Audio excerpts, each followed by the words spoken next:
माँ, अनुजा, जल्दी आओ, मुझे आप दोनों को कुछ दिखाना है। घर पहुंचते ही वीर ने अपनी माँ और बहन को आवाज दी थी। वीर की माँ और बहन दोनों बाहर निकल आईं। वीर को अचानक अपने घर पर देखकर वीर की माँ प्रेरणा रहेजा चौंक जाती हैं। पर यह सरप्राइज उस सरप्राइज के आगे कुछ भी नहीं था जो उन्हें कुछ ही मिनटों के बाद मिलने वाला था। अपने सामने बेड पर बिखरे हुए नोटों के बंडल को देखकर प्रेरणा रहेजा यानी वीर की माँ हैरत में आ गई और उन्होंने पूछा, वीर, तुम्हारे पास इतने सारे पैसे कहां से आए बेटा? वीर ने उन्हें सरप्राइज देने के बजाय डरा ही दिया था। अचानक ही उन्हें ऐसा लगने लगा था कि वीर कहीं कोई गलत काम तो नहीं कर रहा, वरना इतने पैसे एक आम इंसान तो नहीं इकट्ठा कर सकता, और वो भी सिर्फ 3 दिन में। और तो और इतने कम समय में इतना सारा पैसा साथ लाने की क्या जरूरत थी उसे? और दूसरी बात यह कि क्या वजह हो सकती है कि वो सिर्फ 3 दिन में ही वापस घर आ गया और इतने सारे पैसों के साथ? इससे पहले भी उन्होंने वीर से जानना चाहा था कि उसने उन 4 करोड़ रुपयों का इंतजाम कैसे किया था, पर वीर ने उनकी किसी भी बात का कोई जवाब नहीं दिया था। और अब फिर अचानक से इतना पैसा लेकर वो दोबारा अपनी मां के सामने पहुंचा था, तो प्रेरणा रहेजा को वीर के लिए डर लगने लगा था। वीर ने अपनी मां को समझाते हुए कहा, मां, रिलैक्स हो जाइए, मैंने ऐसा कुछ भी नहीं किया है जैसा आप सोच रही हैं। मैंने कहा था ना आपसे कि मैं खुराना अंकल की ऑर्गेनाइजेशन में जॉब करता हूं, तो ये पैसे मुझे मेरे प्रोजेक्ट पूरा करने पर मिले हैं। दरअसल 3 दिन पहले जो पैसे मैं लेकर आया था वो बस उस अमाउंट का 40% था, क्योंकि घर बचाने की डेडलाइन निकलती जा रही थी, इसलिए मैं उतने ही पैसे लेकर घर वापस आ गया। जैसे ही मुझे बाकी की पेमेंट मिली, मैं दोबारा घर आ गया।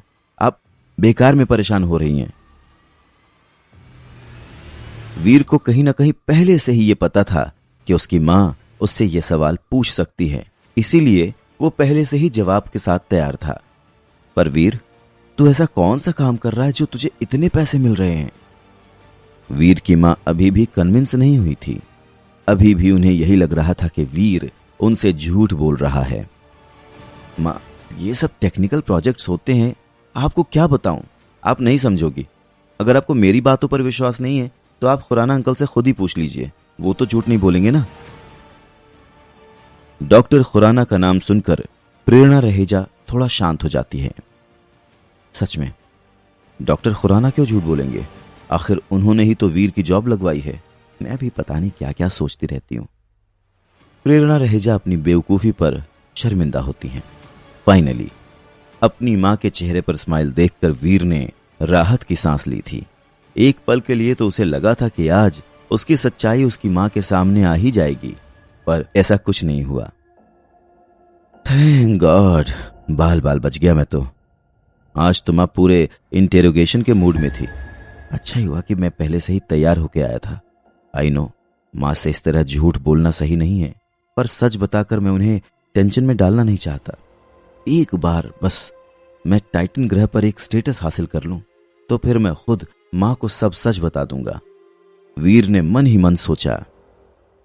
फिलहाल के लिए मुसीबत टल चुकी थी, पर वीर जानता था कि यह बहाना जिंदगी भर नहीं चलेगा।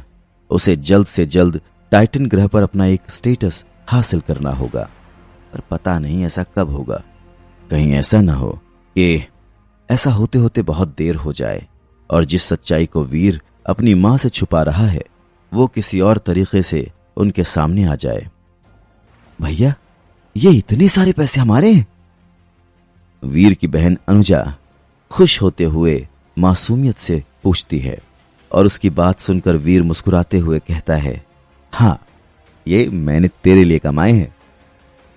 ये फिर तो मैं बहुत ढेर सारे टॉयज खरीदूंगी। आप मुझे मना नहीं करना, ठीक है?